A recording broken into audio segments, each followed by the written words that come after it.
Hey there, guys. All right, today we are there. We're at week 52 of the Great War. Just 156 more weeks to go ish. A little more than that or so. Oh god. Oh. This is gonna take forever. Okay. Scorched Earth. Russia's retreat goes up in flames. Before we dive in, make sure you go and check out the links in the description box below. Please join the Discord. Got all that out of the way, let's just go ahead and dive right in. Russia had been in retreat from the German and Austro-Hungarian armies for nearly 3 months, losing huge areas of land and hundreds of thousands of prisoners. But what could she do to prevent the invaders from making use of their gains? Well, Russia adopted a scorched earth policy.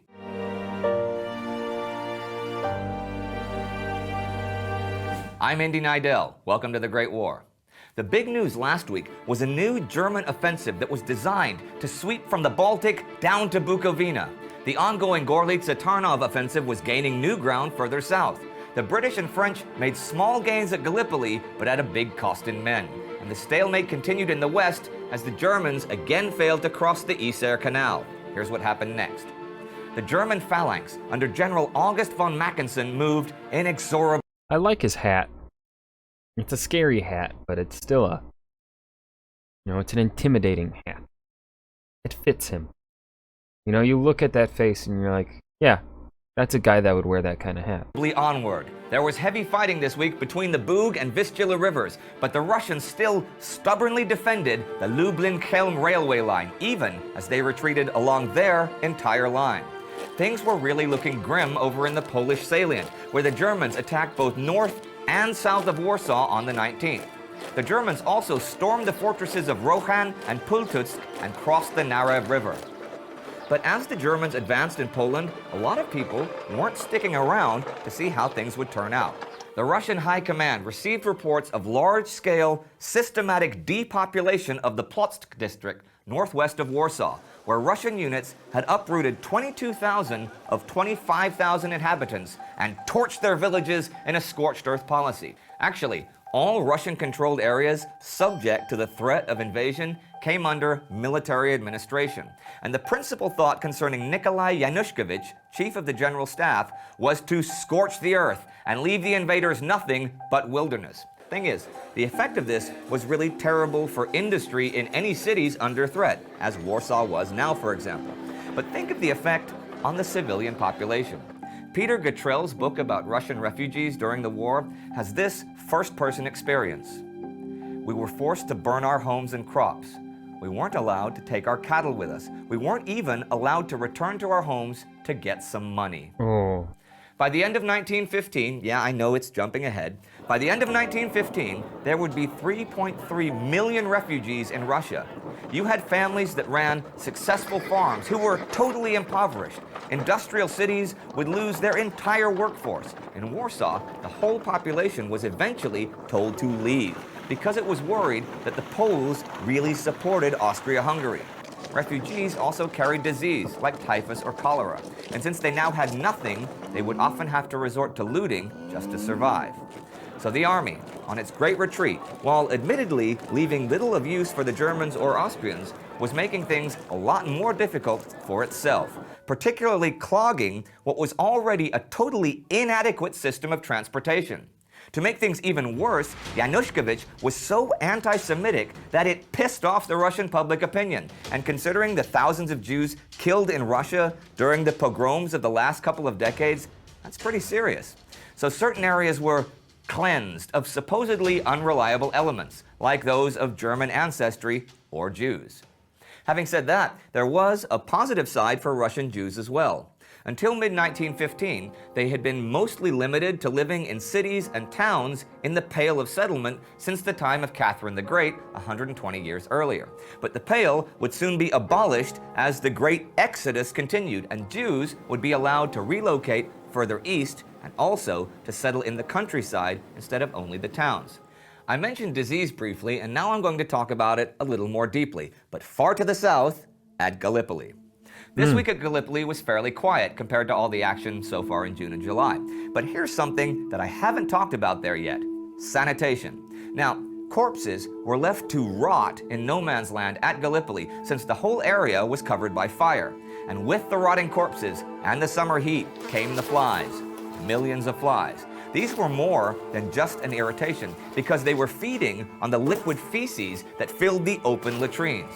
Peter Hart says that one medical handbook claims one female fly could originate nearly 5,600,000,000 flies in 6 months. So when I say millions of flies, I mean millions of flies. Now, latrine discipline.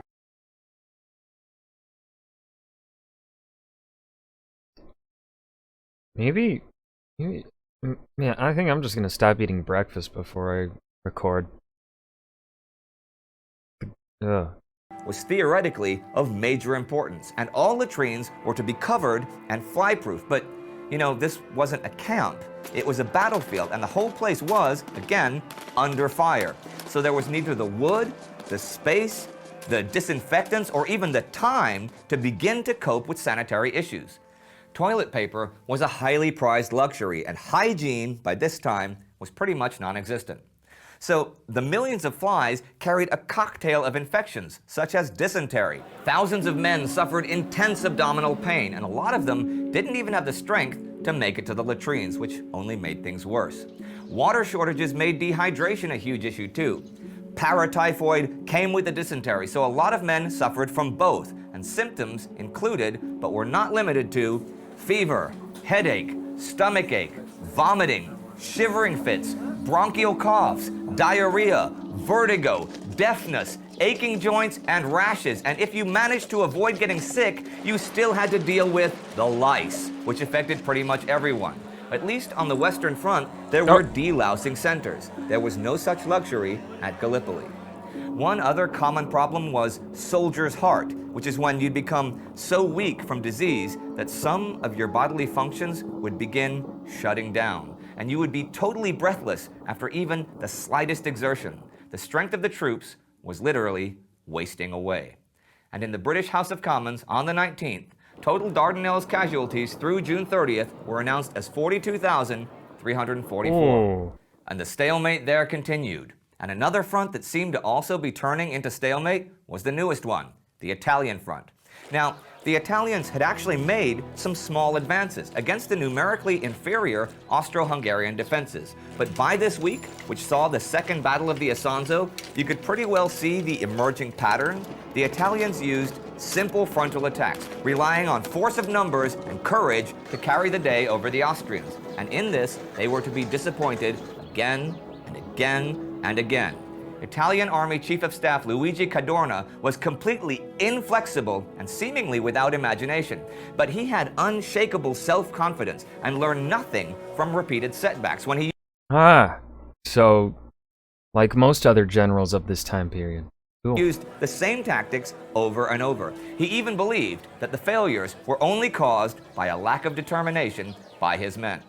Thing is, though he had managed to scrape together any and all guns from all over Italy, it was nowhere near enough guns, gunners, or shells to take out the Austrian strongpoints. So even when managing to take somewhere like Mont Saint-Michel, which his troops took the 19th after bloody fighting, they would just lose it to counterattacks. There was also foreshadowing this week with what could possibly become yet another front. On July 17th, a secret treaty was signed between the three Central Powers and Bulgaria, under which Bulgaria would get 600 square miles of Turkish territory in Thrace. The next day, the German ambassador at Constantinople was received in Bulgaria's capital, Sofia. However, the day after that, Bulgaria once again publicly declared her neutrality. And here are some notes to round out the week. The Serbs evacuated the Albanian capital of Durazzo by Italian request the 17th. On the 22nd, 30 Turkish officers with a cargo of arms sailed for Tripoli, which was controlled by Italy in a hostile Libya.